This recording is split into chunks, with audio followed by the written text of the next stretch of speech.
தொகுதி மறுவரையறையால் தென் மாநிலங்களுக்கு எந்த தீங்கும் ஏற்படாது என்று பிரதமர் மோடி கூறியுள்ளதை சுட்டிக்காட்டியுள்ள பாமக எம்எல்ஏ கணேஷ்குமார் தொகுதி மறுவரையறை எதிர்ப்பு தீர்மானத்தை முதல்வர் திரும்பப் பெற வேண்டும் என்று வலியுறுத்தியுள்ளார்.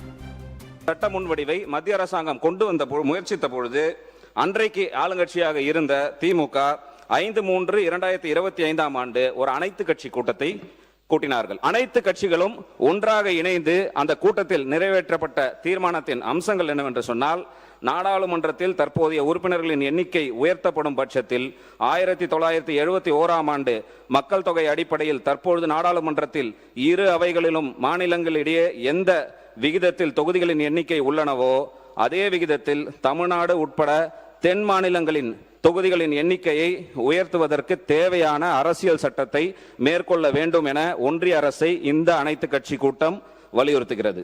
தொகுதி மறுசீரமைப்பின் காரணமாக நாடாளுமன்றத்தில் தமிழ்நாட்டின் தற்போதைய பிரதிநிதித்துவமான சதவீதம் 7.18 என்பதை எக்காரணம் கொண்டும் ஒன்றிய அரசு மாற்றம் செய்யக்கூடாது என்று இந்த கூட்டம் வலியுறுத்துகிறது என்று அந்த கூட்டத்தில் இங்க வந்திருக்கக்கூடிய அனைத்து கட்சியினுடைய பிரதிநிதிகளுடன் அந்த தீர்மானம் அன்றைக்கு நிறைவேற்றப்பட்டது.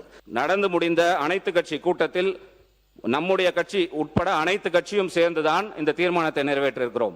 இன்றைக்கு இந்த தீர்மானத்தை நிறைவேற்றணும் என்று சொன்னால் அன்றைக்கு ஒரு நிலைப்பாடு, இன்றைக்கு ஒரு நிலைப்பாடு என்று அரசியல் இரட்டை நிலைப்பாடு என்ற பொருள் ஆகிவிடும். எனவே மாண்புமிகு முதலமைச்சர் அவர்கள் உடனடியாக இந்த தீர்மானத்தை திரும்ப பெற வேண்டும் என்று பாட்டாளி மக்கள் கட்சியின் சார்பாக கேட்டுக்கொள்கிறோம்.